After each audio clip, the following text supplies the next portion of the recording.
अब बात करते हैं ओलिकरन बर्साइटिस और एल्बो बर्साइटिस। सबसे ज़्यादा रिस्क किसमें है? इसका इलाज क्या है? क्या फिजियोथेरेपी ट्रीटमेंट है इसका? क्या एक्सरसाइजेस है? और इसका घर पे आप कैसे ध्यान रख सकते हैं? ओलिकरन बर्साइटिस सबसे ज़्यादा उनमें होता है जिन जो एज रिलेटेड है। जैसे जैसे जैसे एज बढ़ती जाती है, आपका जो कार्टिलेजेस है और आपका जोड़ है उसमें वो घिसने शुरू हो जाते हैं, उनका वियर एंड टेयर होना शुरू हो जाता है। इस वजह से भी बर्साइटिस को इनकी दिक्कत इनमें सबसे ज़्यादा देखने को मिलती है।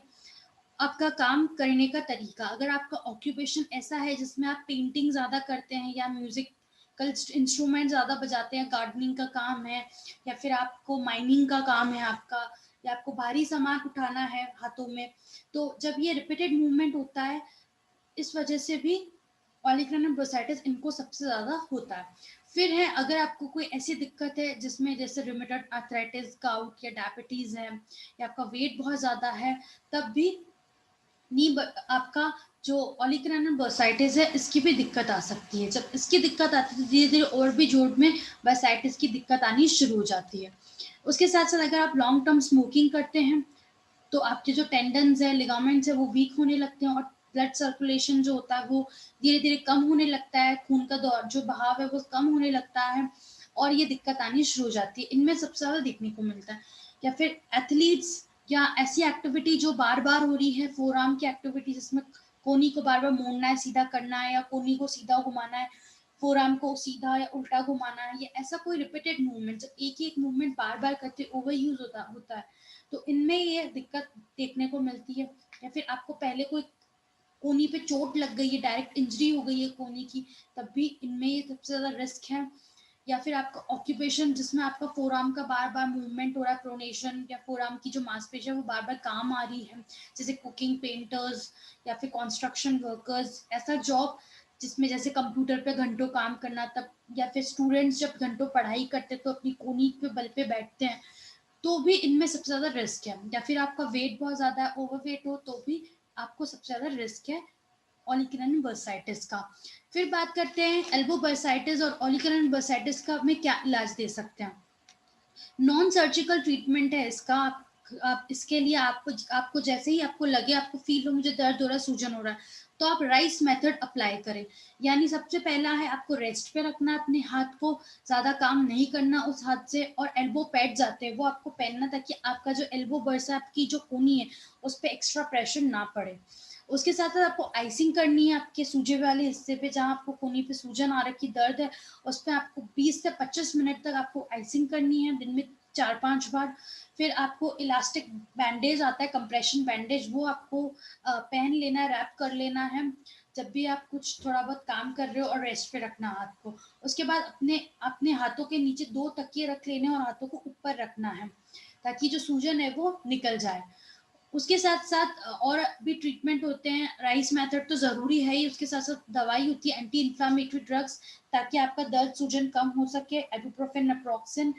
एस्पिरेशन होता है, एस्पिरेशन में आपके जो प्रोफेशनल है, हेल्थ के प्रोफेशनल्स, वो एक्स्ट्रा फ्लूइड निकालते हैं नीडल से, सिरंज के जरिए आपके कोनी से जो एक्स्ट्रा फ्लूइड है बसा के अंदर वो निकालते हैं। उसके साथ साथ स्टीरॉयड के इंजेक्शन देते हैं ताकि दर्द जो है, इन्फ्लामेशन जो है वो कम हो सके।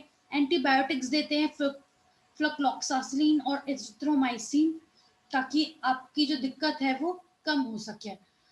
उसके साथ साथ सर्जरी होती है। अगर पेशेंट को बहुत ज़्यादा सिवियर दिक्कत है और पेशेंट की दिक्कत कम नहीं हो रही, नॉन कंजर्वेटिव ट्रीटमेंट से कुछ भी कर लिया, पेशेंट को नहीं हो रहा ठीक, जब क्रॉनिक एल्बो बर्साइटिस है पेशेंट का, या बहुत ज़्यादा इन्फेक्शन है, तब सर्जरी होती है। इसमें इंसिशन और ड्रेनेज करते हैं, जो एक्स्ट्रा फ्लूइड है वो निकालते हैं यहाँ से, बर्सेक्टोमी करते हैं, बर्सा को रिमूव कर देते हैं वहां से, और धीरे धीरे बाद में नया बर्सा बन जाता है।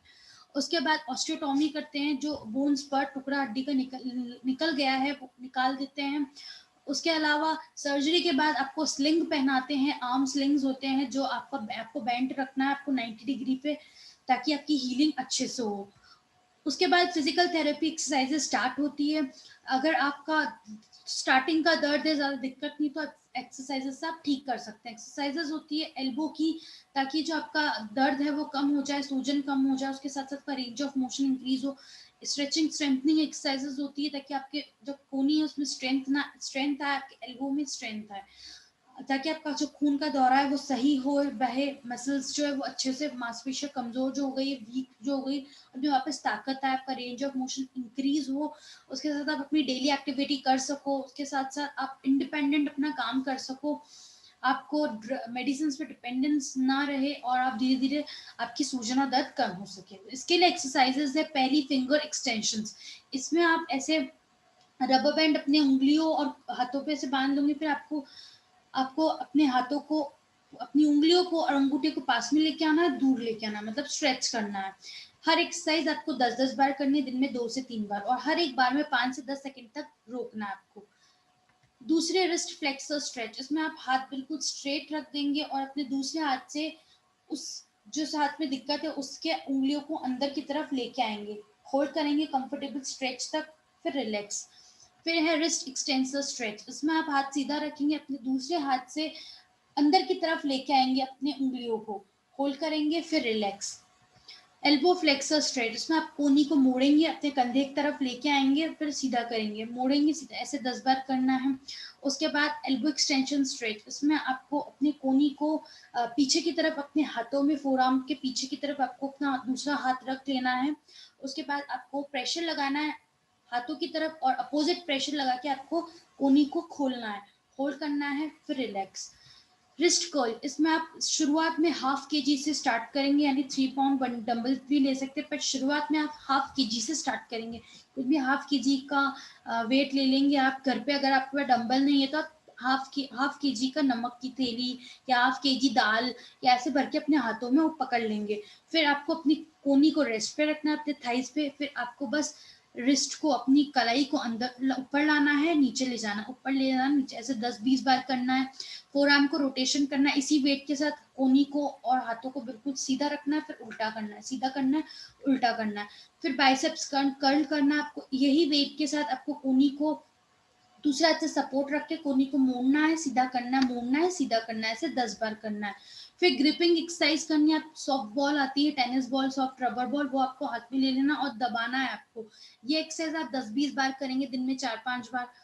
अब होम केयर की हम बात करते हैं तो बर्साइटिस में आपको रेस्ट बहुत जरूरी है, आपको अपने हाथों को रेस्ट पे रखना है, दवाई लेनी है शुरुआत में तो, ताकि दर्द कम हो, इबुप्रोफेन, नेप्रोक्सिन, एनएसिड्स। फिर आइसिंग करनी है आपको लगातार 20 से 25 मिनट तक, दिन में 4-5 बार। उसके साथ साथ आपको भारी सामान बिल्कुल नहीं उठाना, वो एक्सरसाइज नहीं करनी, वो एक्टिविटी नहीं करनी जिसमें आपकी इंजरी और चोट हो रही है बार बार। उसके साथ साथ आपको ज़्यादा स्ट्रेचिंग नहीं करनी, और कुछ भी आप एक्टिविटी कर रहे हो तो पहले थोड़ा बहुत वार्म अप कर लेना है।